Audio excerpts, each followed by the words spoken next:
நான் எதை செஞ்சாலும் என்னை சுற்றி இருக்கிற மக்கள் ஏதாவது ஒரு குறை சொல்லிக்கிட்டே இருக்காங்க. நானாகவே இருக்க முடியல.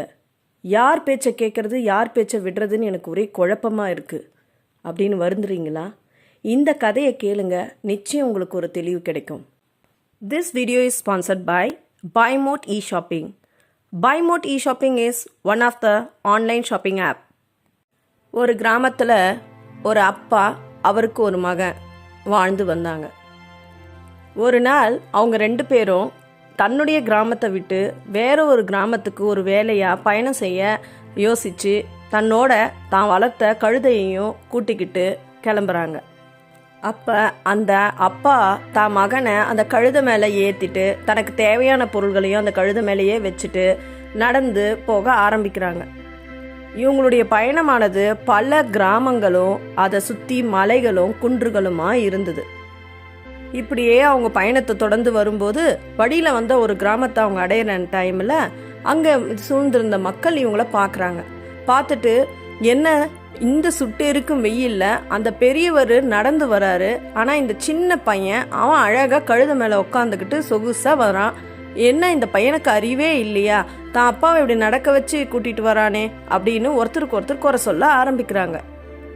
இதை கேட்ட இந்த பையன், அப்பா அவங்க சொல்கிறது சரிதான், நீங்கள் தான் உட்காந்துட்டு வரணும், நான் நடந்து வரேன்ப்பான்னு தன்னுடைய அப்பாவை கழுதை மேலே உட்கார சொல்லிட்டு இவன் நடந்தே வரான். இப்படியே இவங்க கொஞ்சம் தொலைவு நடந்து வரும்போது இன்னொரு கிராமத்தை செஞ்ச மக்கள் இவங்கள பார்க்குறாங்க.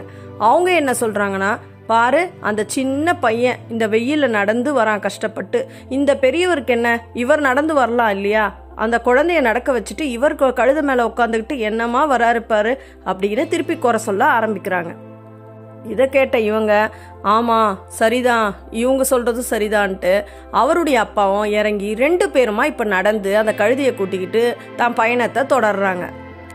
இப்படியே கொஞ்சம் தொலைவு திரும்பி நடந்து வந்துட்டே இருக்கும்போது அங்கே சூழ்ந்திருந்த மக்கள் இவங்கள பார்த்துட்டு, என்ன இவங்க 2 பேரும் ரொம்ப முட்டாளாக இருப்பாங்க போல, 2 பேரும் நடந்து வராங்க, அதுக்கு எதுக்கு இவங்களுக்கு கழுதையே தேவையில்லாமல் வந்திருக்கலாமே அப்படின்னு சொல்கிறாங்க.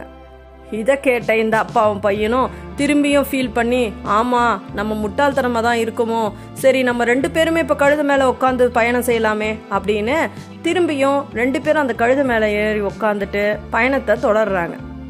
இப்போ இவங்க 2 பேரும் அந்த கழுதை மேலே உட்காந்துக்கிட்டு கொஞ்சம் தொலைவு தான் போயிட்டே இருக்கிறாங்க. அதுக்குள்ளவே அங்கே கொண்டு இருந்த மக்கள் இவங்கள பார்த்துட்டு, உங்கள் 2 பேருக்கும் ஈவிரக்கமே இல்லையா, உங்களுக்கு புத்தி இருக்கா இல்லையா, உங்களுடைய சுமையை அந்த கழுதை எப்படி சுமக்கும், இப்படி 2 பேரும் இது மேலே உட்காந்துட்டு இருக்கீங்களே, அதுக்கு எவ்வளோ பாரமாக இருக்கும்னு கொஞ்சமாவது யோசிச்சு பார்த்தீங்களான்னு குறை சொல்ல ஆரம்பிக்கிறாங்க.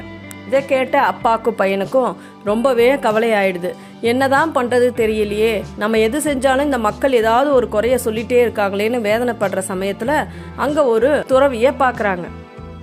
அவரை பார்த்த இவங்க அவரை வணங்கிட்டு தனக்கு என்னென்னலாம் நேர்ந்ததோ அந்த கஷ்டத்தெல்லாம் சொல்லி, தனக்கு என்ன செய்யறதுன்னு தெரியலிங்க ஐயா, மக்கள் நான் எதை செய்தாலும் ஒரு குறைய கண்டுபிடிக்கிறாங்க, இதுக்கு என்னதான் வழி அப்படின்னு கேட்குறாரு. அதுக்கு அந்த துறவி, கவலைப்படாதீங்கப்பா, உங்கள் மனசுக்கு எது சரின்னு படுதோ நீங்கள் அதை செய்யுங்க. மக்கள் ஏதாவது ஒரு குறைய சொல்லிக்கிட்டு தான் இருப்பாங்க, அவங்களுடைய பேச்சுக்கெல்லாம் நீங்கள் இடம் கொடுத்தீங்கன்னா நீங்கள் நிம்மதியாவோ மகிழ்ச்சியாவோ இருக்க முடியாது. உங்கள் மனசுக்கு எது சரின்னு படுதோ அதை நீங்கள் செய்யுங்க அப்படின்னு அறிவுரை கூறுறார்.